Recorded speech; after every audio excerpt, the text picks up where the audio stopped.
नमस्कार दर्शक वृन्द। जेनजी समूहका अगुवाहरूले फाल्गुन 21 गते चुनाव हुन नदिने खुल्ला चुनौती दिएपछि प्रधानमन्त्री सुशीला कार्की परम्परागत शक्तिको ढोका ढकढक्याइरहेकी छन्। उनी यतिखेर परम्परागत राजनीतिक दल नेपाली कांग्रेस, नेकपा एमाले र नेपाली कम्युनिस्ट पार्टीका साथ खोजिरहेकी हुन्। प्रधानमन्त्री कार्कीले राष्ट्रपति रामचन्द्र पौडेलको सहयोगमा यी प्रमुख राजनीतिक दलका शीर्ष नेतृत्वसँगको संवादहीनता तोड्दै भेटघाट तीव्र बनाइरहेकी छिन्। जाँचबुझ आयोग गठन गरेर कारबाहीको डण्डा चलाउन खोजेका नेताहरूसँग प्रधानमन्त्री कार्की किन उभिन खोज्दै छिन्? अझ आश्चर्य के भने प्रधानमन्त्री कार्कीले पदीय मर्यादा विपरीत नेपाल पनि बंगलादेशकै स्थितिमा पुग्ने चेतावनी दिएकी छन्। यो अभिव्यक्ति आफैमा अस्वाभाविक र कूटनीतिक मर्यादा विपरीतको हो, तर उनले निर्धक्ताका साथ त्यो चेतावनी युक्त सार्वजनिक अभिव्यक्ति दिएकी हुन्। आखिर किन? के प्रधानमन्त्री कार्कीका यी कदम केवल निर्वाचन सफल गराएर इतिहास रच्ने रणनीति मात्रै हो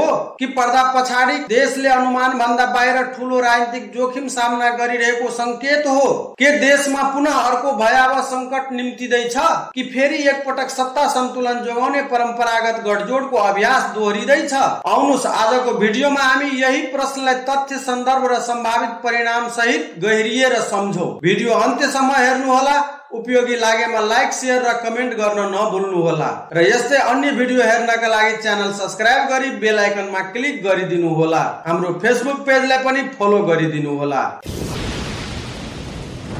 नेपाल फेरि एकपटक राजनीतिक संक्रमणको संवेदनशील मोडमा उभिएको छ। जेनजी आन्दोलनमा अत्यधिक बल प्रयोग गरेर 78 जना युवाको ज्यान गएको घटनाका दोषीलाई कारबाही गर्नुपर्नेमा प्रधानमन्त्री सुशीला कार्की त्यही राजनीतिक नेतृत्वको यतिखेर साथ खोजिरहेकी छन्, जसलाई हटाइएर उनलाई सत्ता राजनीतिको केन्द्रमा पुर्याइयो। अहिले तिनीहरूसँगै हातेमालो गरिरहेकी हुन्। जेनजी आन्दोलनले अस्वीकृत भइसकेका परम्परागत राजनीतिक शक्तिहरूसँग प्रधानमन्त्रीको गठजोडले यति बेला अनेक आशंकाहरू जन्माइरहेको छ। आखिर किन यो गठजोड? के हो यसको भित्री तथ्य? सम्झौं। जेनजी समूहका अगुवाहरू सुदन गुरुङ, रक्षा बम, मिराज ढुङ्गाना लगायतले फाल्गुन 21 गते प्रतिनिधि सभा निर्वाचन हुन नदिने आफैले बनाएको सुशीला कार्की नेतृत्वको सरकारलाई चेतावनी दिए। त्यही बीचमा परम्परागत राजनीतिक दलहरू नेपाली कांग्रेस र नेकपा एमाले संसद पुनर्स्थापना र सर्वपक्षीय सरकार गठनको चर्को आवाज उठाउन थाले। एकातिर जेनजी समूहहरूले सरकारले आफूहरूको माग पूरा नगरुन्जेल चुनाव हुन नदिने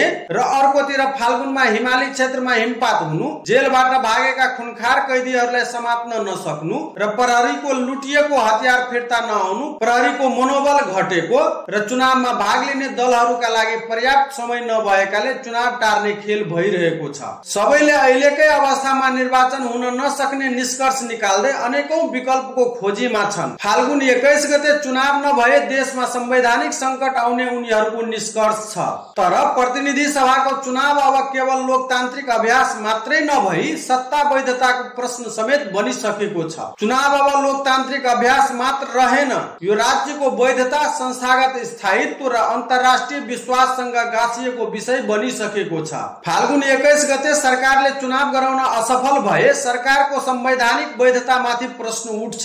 सुरक्षा संयन्त्रको नियन्त्रण क्षमता कमजोर देखिन्छ र जनआन्दोलन आधारित राजनीति पुनः हावी हुने सम्भावना बढ्छ। परम्परागत राजनीतिक दलहरू चुनाव नभए संसद पुनर्स्थापना एकमात्र विकल्प रहने खुला चुनौती दिइरहेका छन्। चुनाव हुन नसकेको अवस्थामा कार्की नेतृत्वको सरकार अवैध मात्रै हुँदैनन्, असफल भएर कलंकित हुने जोखिम बढ्दै गएको छ। यही जोखिमलाई मध्यनजर गर्दै प्रधानमन्त्री कार्कीले नेपाली कांग्रेस, नेकपा एमाले र नेपाली कम्युनिस्ट पार्टीका शीर्ष नेतृत्वसँगको संवादहीनता राष्ट्रपति रामचन्द्र पौडेलको सहयोगमा तोड्दै छलफल अघि बढाइरहेकी छन्। बालुवाटार स्थित प्रधानमन्त्री कार्यालयमा कांग्रेस सभापति शेरबहादुर देउवा, नेकपा एमालेका अध्यक्ष केपी शर्मा ओली र नेपाली कम्युनिस्ट पार्टीका संयोजक पुष्पकमल दाहाललाई भेटेर चुनावी माहौल बनाउन उनले खोजिरहेकी एक थरीको मत छ। प्रधानमन्त्री कार्कीले जेनजी आन्दोलन पछि पहिलो पटक उनीहरूलाई बालुवाटारमा प्रवेश गराएर चुनावी निमन्त्रणा दिएकी छन्। प्रधानमन्त्री कार्कीले सहकार्य गर्न खोजिरहेका त्यही दलहरू हुन् जसलाई केही समय अघि उनी स्वयंले राजनीतिक अवरोध र अस्थिरताको स्रोत भएको भन्दै आएकी थिइन्। उनले तत्कालीन प्रधानमन्त्री केपी शर्मा ओलीले जेनजी आन्दोलनमा अत्यधिक अत्यधिक बल प्रयोग गरेर जेनजी युवाहरूको ज्यान लिएकोले कारबाहीको दायरामा ल्याउन जाँचबुझ आयोग गठन गरेर छानबिन थालेकी छिन्। ओलीलाई काठमाडौँ बाहिर जान नदिन प्रतिबन्ध समेत लगाइएको छ।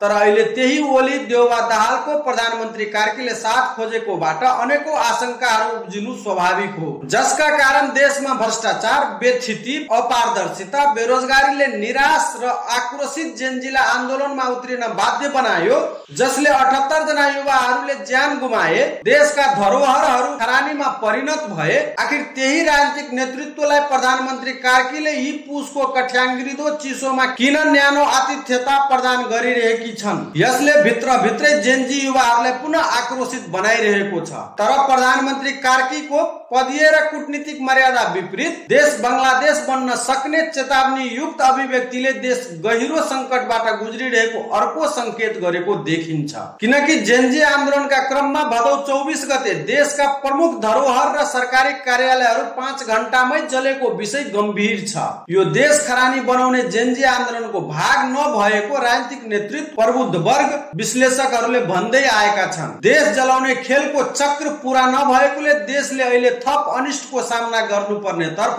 उनीहरूले संकेत गर्दै आएका छन्। सरकार, सत्ता, सडक र शक्ति केन्द्रहरूमा यतिखेर भइरहेको खेलले पनि यी संकेतहरूलाई सार्थक बनाइरहेको देखिन्छ, जसको परिणाम संसद पुनर्स्थापना, सर्वपक्षीय सरकार, संविधान खारेज, राजाको पुनर्बहाली र जेनजीहरूको असन्तुष्टिको सवाल उठिरहेको छ। यी सबैले एउटा गहिरो र गम्भीर संकटतर्फ संकेत गरिरहेको छ। संविधान फालेर सत्ता र शासन दुवै परिवर्तन गर्ने, संविधान खारेज हुने बित्तिकै धर्मनिरपेक्षता, संघीयता, मिश्रित निर्वाचन प्रणाली, लिपुलेख, लिम्पियाधुरा सहितको क्षेत्र भएको चुच्चे नक्सा, लोकतान्त्रिक गणतन्त्रका साथै देशको अस्तित्व नै संकटमा पर्ने अवस्था निम्तिन्छ नै। किनकि धर्मनिरपेक्षता हटाउने बित्तिकै विदेशी शक्तिको प्रभावमा हिन्दू, इसाई, मुस्लिम बीच धार्मिक दंगा भड्काउने, संघीयता हटाउँदा मधेसी र पहिचानवादी पुनः आन्दोलनमा उत्रिने, मिश्रित निर्वाचन प्रणाली हटाउँदा संसदमा समानुपातिक प्रतिनिधित्व हट्ने हुँदा दलित, अल्पसंख्यक, मधेसी, मुस्लिम, आदिवासी जनजाति आन्दोलनमा उत्रिने र लोकतान्त्रिक गणतन्त्र संकटमा पर्दा पुराना राजनीतिक दलहरू आन्दोलनमा उत्रिनु स्वाभाविक हुन्छ। त्यो परिस्थितिमा जेनजी आन्दोलन थाम्न नसकेका हाम्रा सुरक्षाकर्मीले देश सम्हाल्नेमा विश्वास गर्ने कुरै भएन। त्यसपछि रहन्छ एक मात्र खुला विकल्प, विदेशी हस्तक्षेप, विदेशी सेना आएर देशमा शान्ति सुव्यवस्था कायम गर्ने, जुन असफल प्रयास यस अघि पनि जेनजी आन्दोलन पछिको राजनीतिक शून्यताको समयमा भएकै हो। यही सम्भावित संकटबाट सरकार, राजनीतिक नेतृत्व, सुरक्षा निकाय लगायत सशंकित छन्। तर देशलाई यी सम्भावित संकटबाट जोगाउन अहिले प्रमुख दुई विकल्प देखिएको छ। पहिलो, फाल्गुन 21 गते जुनसुकै मूल्यमा प्रतिनिधि सभा सदस्यको निर्वाचन सफल बनाउने र दोस्रो, चुनाव हुन नसकेको अवस्थामा संसद पुनर्स्थापना गरेर देशलाई राजनीतिक निकास दिनु। र अर्को तर प्रमुख, यो संकटको पूर्ण रूपमा निवारणका लागि संविधान संशोधन गरेर वर्तमान संविधानलाई नै सर्वस्वीकार्य बनाउने एक मात्र विकल्प देखिन्छ। यही सम्भावित संकटबाट देशलाई जोगाउन प्रधानमन्त्री कार्कीले जेनजी समूहसँग सम्झौता,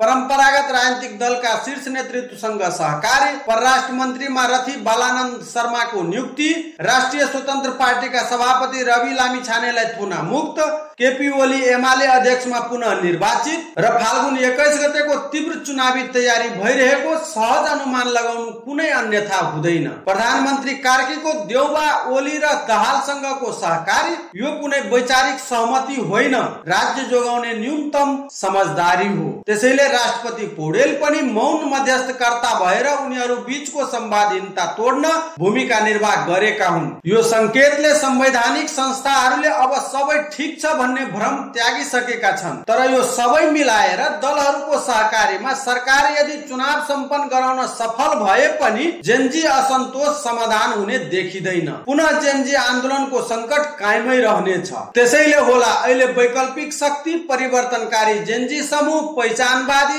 थारू र समावेशवादी सबैलाई एक ठाउँमा ल्याएर देशको राजनीतिक स्थायित्वका लागि दिगो समाधान खोजिरहेका छन् र त्यसका लागि बालेन शाहले यी सबैलाई एक ठाउँमा ल्याउन पहल गरिरहेका छन्। त्यसमा पनि सरकारको साथ र सहयोग देखिन्छ। काठमाडौँ महानगरका मेयर बालेन शाहले राष्ट्रिय स्वतन्त्र पार्टीसँग समझदारी गरेर त्यसको थालनी समेत गरिसकेका छन्। अब सरकार र बालेनको सफलतामा नै देशको राजनीतिक भविष्य सुरक्षित हुने देखिएको छ र देशको दिगो राजनीतिक स्थायित्वका लागि सबैको सहयोगमा प्रतिनिधि सभा सदस्यको निर्वाचन र वैकल्पिक शक्तिहरूको एकीकरण दुवै अपरिहार्य बनेको छ। तपाईलाई के लाग्छ? देशलाई दिगो राजनीतिक स्थायित्व दिन सरकार र बालेन सफल होला?